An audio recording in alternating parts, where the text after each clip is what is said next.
Bonjour, nous vous présentons aujourd'hui un cours sur l'optique géométrique. Ce cours est destiné aux étudiants SV STU des établissements à accès ouvert à l'Université Qadaiyyat.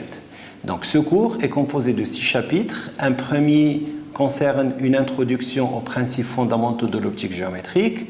Un deuxième chapitre concerne la formation d'images, la notion de stigmatisme et les conditions de Gauss. Un troisième chapitre est consacré à la réflexion plane et la réflexion sphérique. Un quatrième chapitre est dédié à la réfraction de la lumière.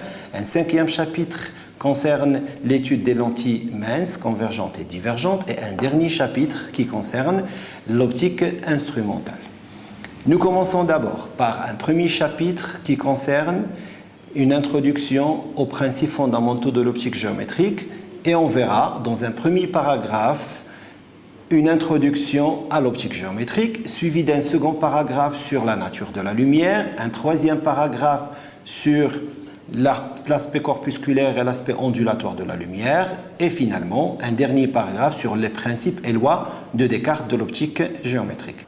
Mais avant de commencer, je voudrais rappeler quelques objectifs derrière ce premier chapitre.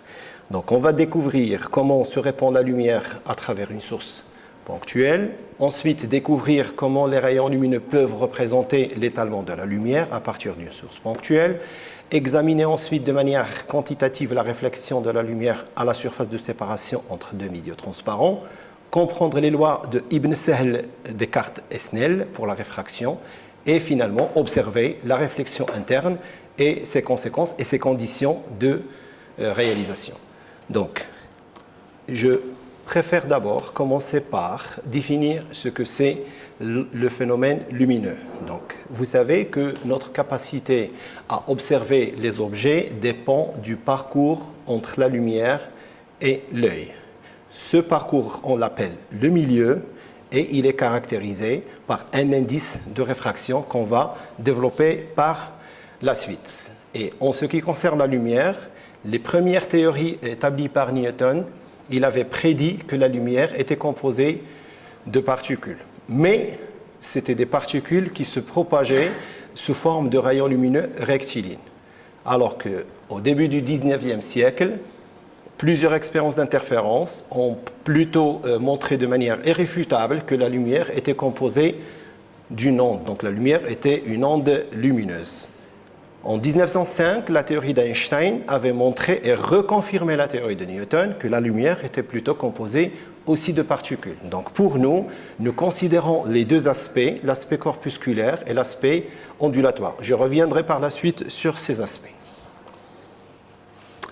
Alors, quand une lumière interagit avec des objets de faible dimension, de l'ordre de grandeur de sa longueur d'onde, le module ondulatoire est appliqué. Alors que pour nous, en optique géométrique, cet aspect n'a aucun intérêt parce que nous allons utiliser des systèmes optiques et que la dimension des systèmes optiques qu'on va utiliser, ça peut être des lentilles, des prismes, ça peut être aussi des lames à face parallèle ou d'autres objets. Cet aspect ondulatoire n'a aucun intérêt, mais on va plutôt approcher le modèle plus mathématique qui est théorique, c'est que la lumière est en effet un ensemble de rayons lumineux qui se propagent dans un milieu. Bien, donc pour les généralités de l'optique géométrique, quand on parle de l'optique géométrique, c'est tout l'étude des phénomènes lumineux qui sont perçus par l'œil. Et quand on parle d'optique, on parle de la lumière, on parle du soleil, on parle de l'appareil photographique, on parle d'un microscope, on parle aussi d'une loupe, on parle d'un lampadaire, on parle d'un stylo laser, on parle d'un ensemble de choses dont les phénomènes lumineux ils sont perçus par l'œil. J'aimerais introduire quelques notions supplémentaires. La notion d'une source. Alors, une source lumineuse en optique est considérée comme étant un objet qui émet de la lumière. Nous avons des sources naturelles et nous avons des sources artificielles. Une source naturelle peut être considérée comme étant le soleil, par exemple, une source artificielle de lumière, une ampoule, une bougie allumée, etc. Alors, en termes d'espace où la lumière se propage, ce qu'on appelle le milieu, ce sont des espaces qui sont situés entre l'objet qui donne de la lumière et les récepteurs. Les récepteurs ça peut être un écran de projection, ça peut être l'œil humain qui reçoit la lumière. On parle aussi d'indice de réfraction. Pour l'indice de réfraction, c'est quelque chose qui caractérise un milieu optiquement transparent homogène isotrope et chaque milieu dispose d'un indice. Si nous considérons par exemple le vide a un indice est égal à 1, l'eau a un indice de 1,33, le verre a des indices à partir de 1,5. Pour étudier la formation de l'image, nous proposons un modèle mathématique qui est la notion de rayon lumineux. On considère que la lumière, c'est un ensemble de rayons lumineux, donc c'est un faisceau de lumière, ça peut être un pinceau de lumière qui permet d'étudier mathématiquement et de construire géométriquement la formation de l'image. Alors, on étudie l'optique géométrique aussi grâce à la lumière visible, et cette lumière, c'est une partie du spectre électromagnétique dont la longueur d'onde varie entre 400 nanomètres et 800 nanomètres. Donc je peux dire que l'optique géométrique s'intéresse à tous les phénomènes de propagation lumineuse, propagation rectiligne, réflexion, réfraction de la lumière, alors qu'il y a d'autres parties d'optique, par exemple l'optique physique, qui s'intéresse par contre à tous les phénomènes de diffraction de la lumière, d'interférence, émission et absorption. Alors, je reviens au deuxième paragraphe que nous avons mentionné avant, c'est les notions de lumière. Alors, je peux définir la lumière par exemple, une lumière blanche. C'est une lumière qui est émise du soleil, c'est une lumière qui est émise des halogènes, c'est une lumière qui est émise par une lampe à incandescence. Et cette lumière comporte toutes les longueurs d'onde disponibles dans le spectre du visible entre 400 nanomètres et 800 nanomètres. Si par exemple on prend cette lumière blanche et on utilise un prisme, nous pouvons avoir un phénomène qu'on appelle la dispersion. Ça veut dire rendre la lumière blanche en plus de couleurs, ça veut dire décomposer la lumière en plus de couleurs, c'est ce qu'on appelle la dispersion. En ce qui est de la lumière monochromatique, c'est le cas de ce laser par exemple, nous avons la lumière composée d'une seule longueur d'onde, presque d'une seule fréquence. Bien, maintenant si je schématise sur le tableau une source ponctuelle. Et cette source ponctuelle, par exemple, qui donne de la lumière dans toutes les directions, et nous considérons, par exemple, un récepteur en position 1, un récepteur en position 2, un récepteur en position 3 et un autre en position 4. Si je vous demande par exemple où partait la lumière à partir de cette source, comparativement la situation 1, la situation 2, je considère un faisceau laser unidirectionnel et je considère les points 4, 1, le point 2, le point 3.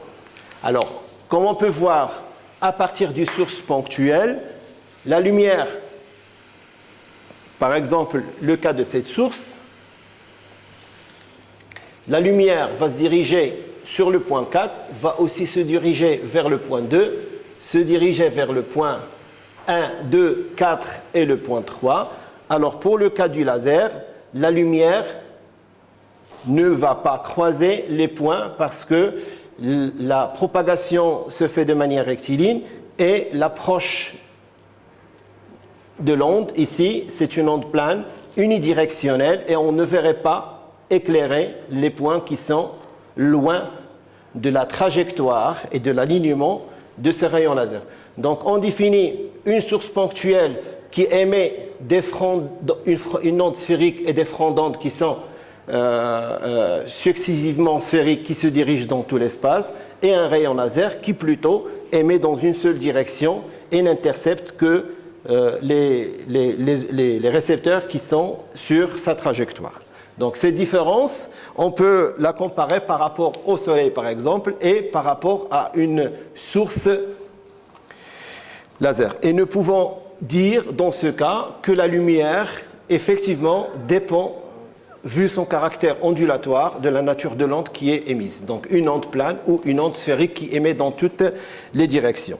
Nous arrivons aussi à un paramètre aussi important, c'est la vitesse de propagation. Parce que la lumière se propage dans différents milieux. Ces milieux sont des milieux qui sont optiques, homogènes, transparents, qui disposent d'un indice de réfraction.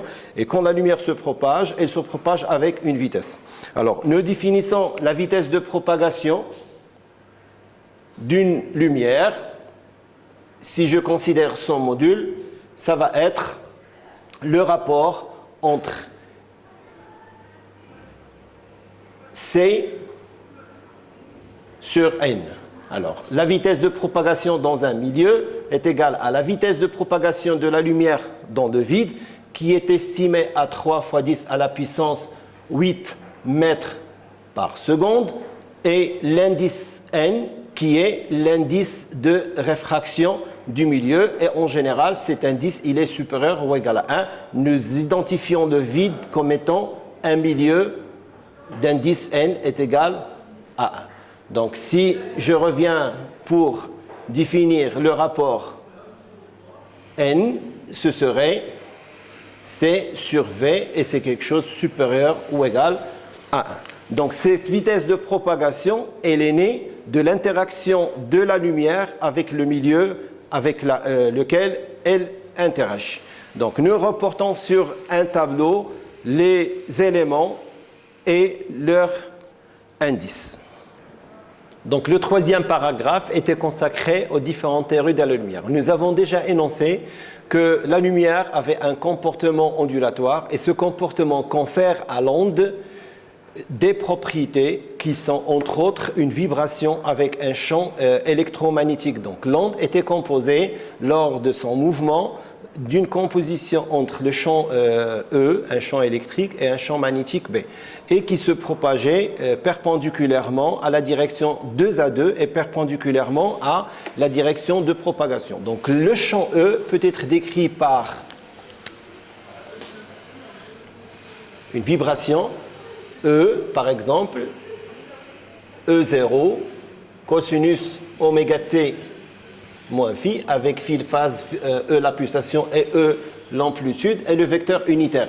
Alors, si nous avons un champ E dans ce sens, eh bien, nous aurons le champ B plutôt qui est dans ce sens, et les deux, ils sont perpendiculaires à la direction de propagation caractérisée par ce qu'on appelle le vecteur d'onde. Ça, c'est l'aspect ondulatoire. Alors, en ce qui est de l'aspect corpusculaire, donc la lumière était plutôt caractérisée par des particules qu'on appelle des photons. On les note par leur fréquence et une énergie égale à H nu égale à Hc sur lambda et une quantité de mouvement. Ces particules n'ont pas de masse, leur masse est égale à 0.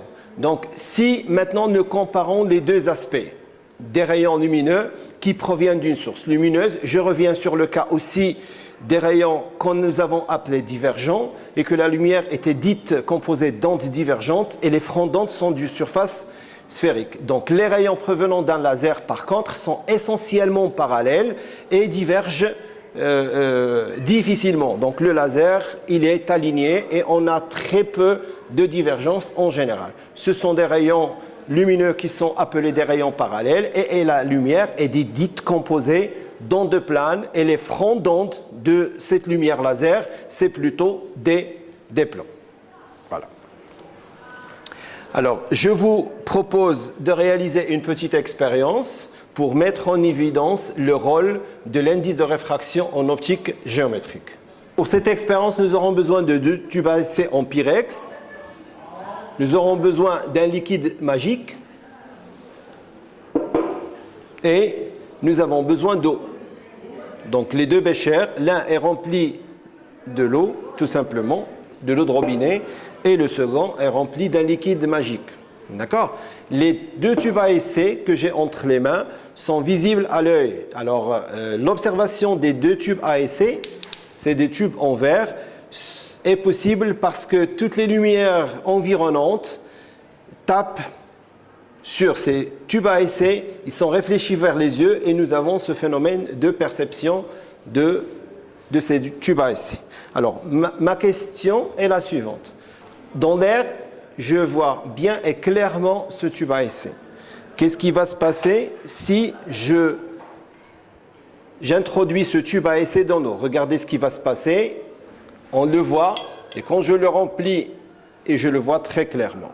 Voilà. On commence quand même à observer le tube rempli d'eau à l'intérieur du bécher rempli d'eau.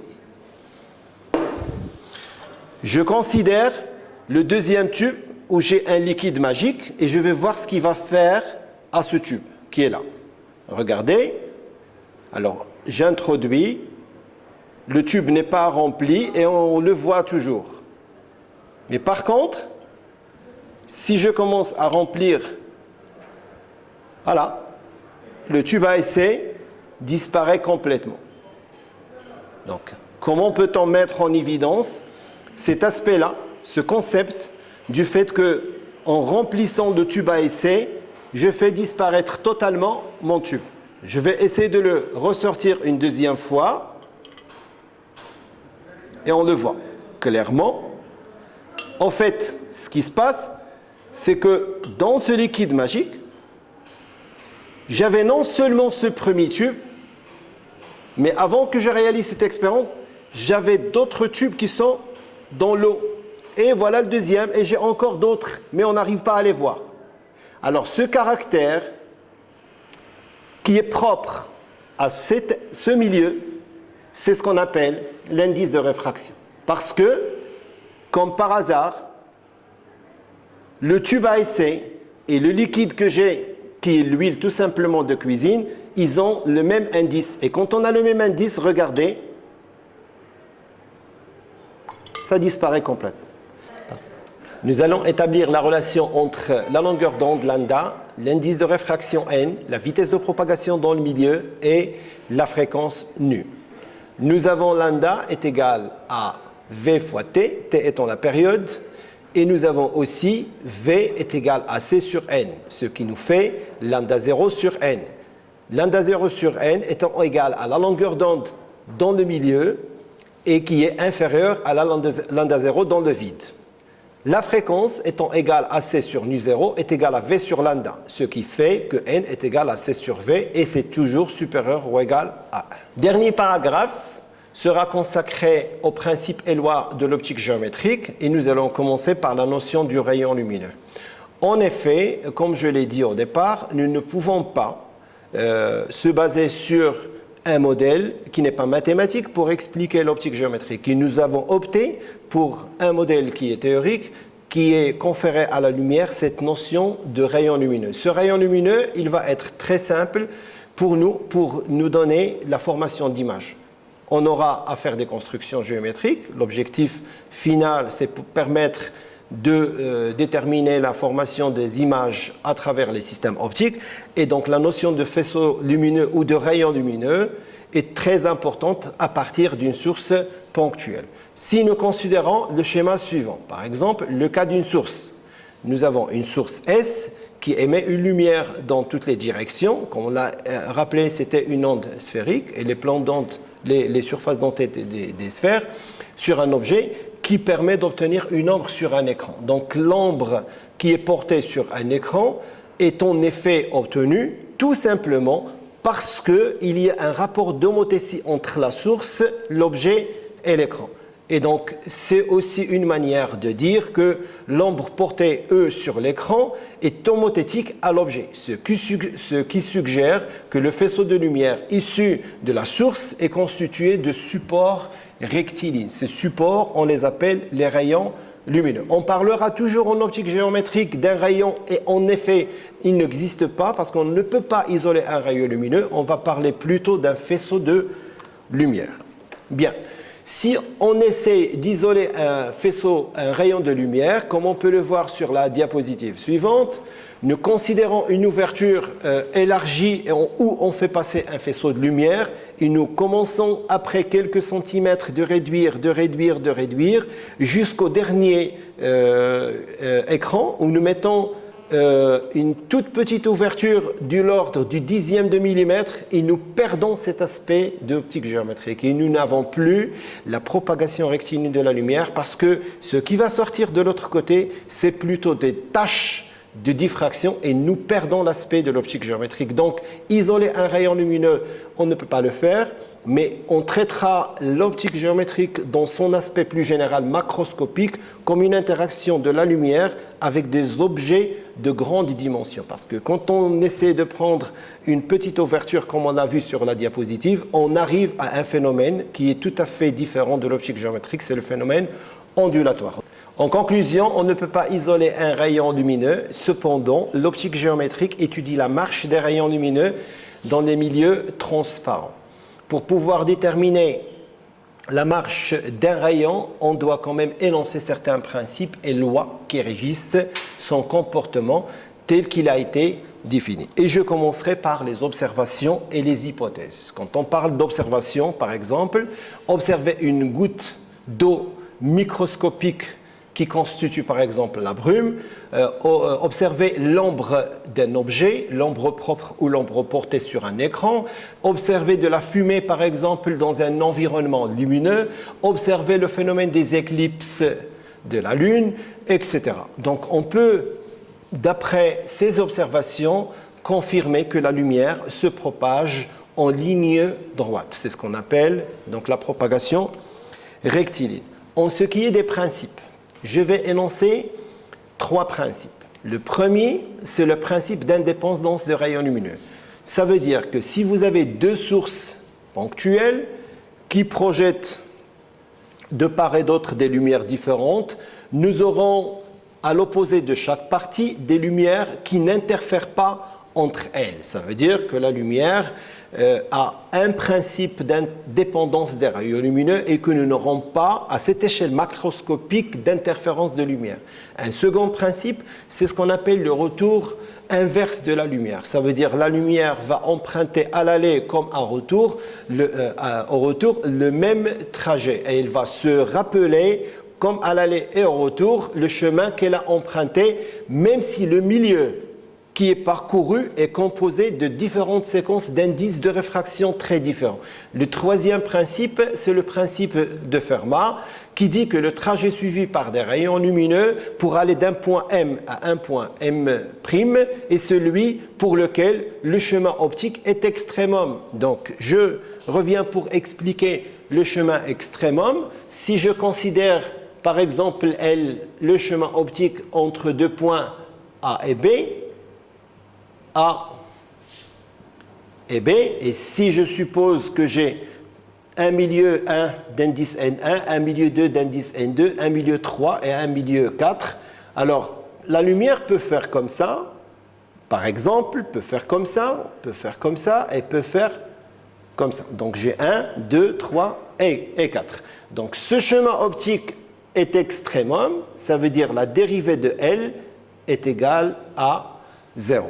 Donc, c'est ce qu'on appelle le principe de Fermat. Donc, le chemin optique lui-même, on peut le définir comme étant somme des NI, AI, BI.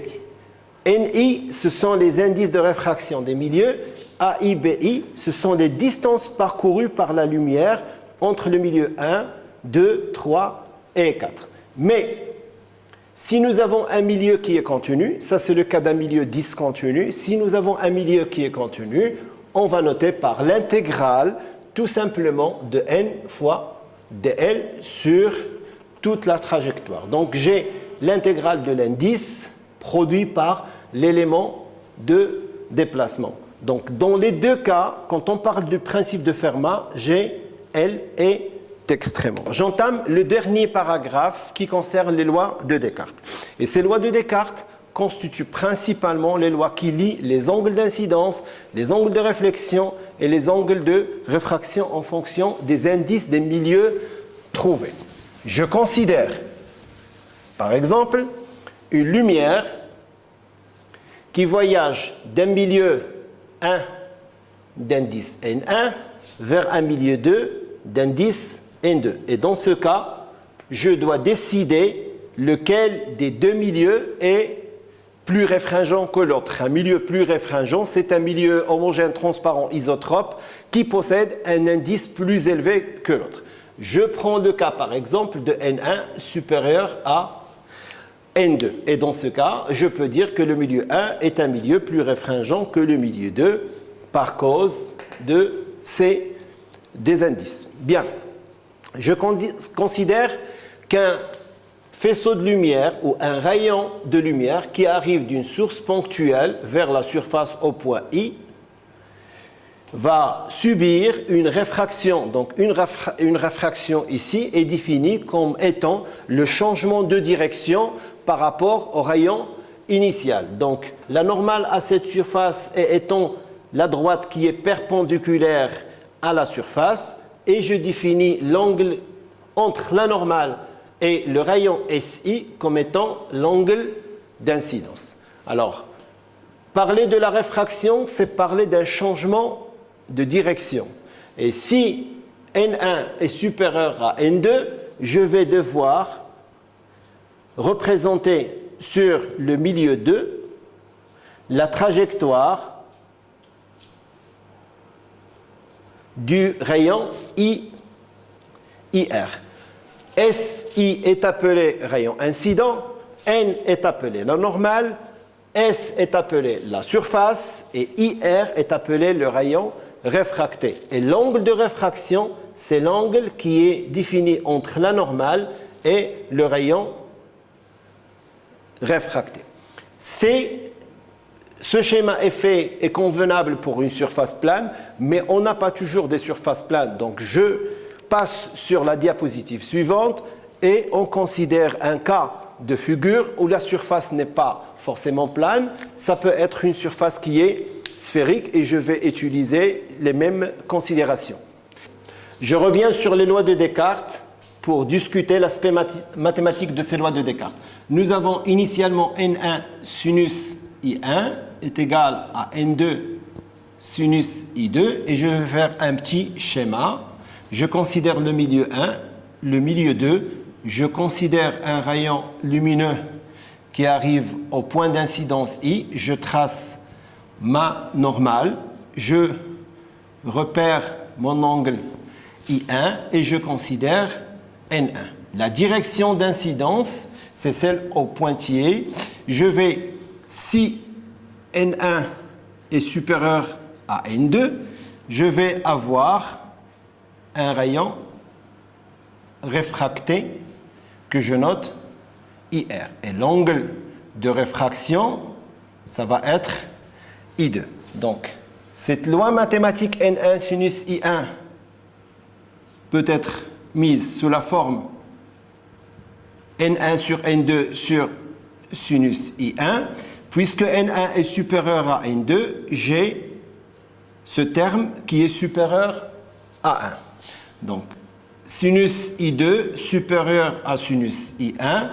Et puisque les angles I1 et les angles I2 appartiennent à l'intervalle 0 pi sur 2, sur cet intervalle, ma fonction sinus, c'est une fonction qui est strictement croissante et monotone. Je peux déduire de cette relation que I2 est supérieur à I1.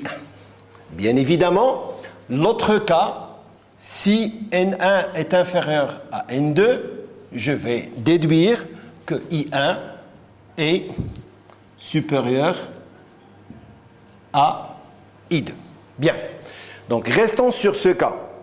Qu'est-ce que je peux tirer comme remarque? Si mon angle I2 est plus grand que I1, à un certain moment, je vais avoir I2 qui tend vers la valeur de pi sur 2. Dans ce cas-là, je vais avoir l'angle I1 qui est égal à ce qu'on appelle un angle limite, I indice L. J'applique la loi de Descartes dans ce cas.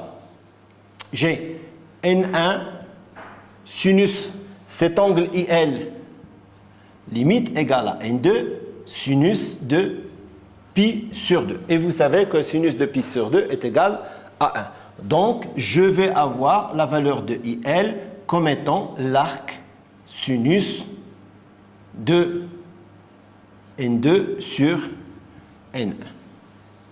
Bien, cet angle limite va me donner une réflexion totale.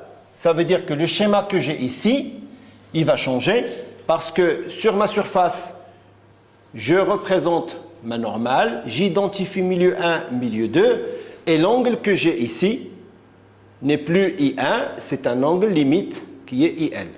Dans ce cas, je n'ai plus de réfraction dans ce milieu.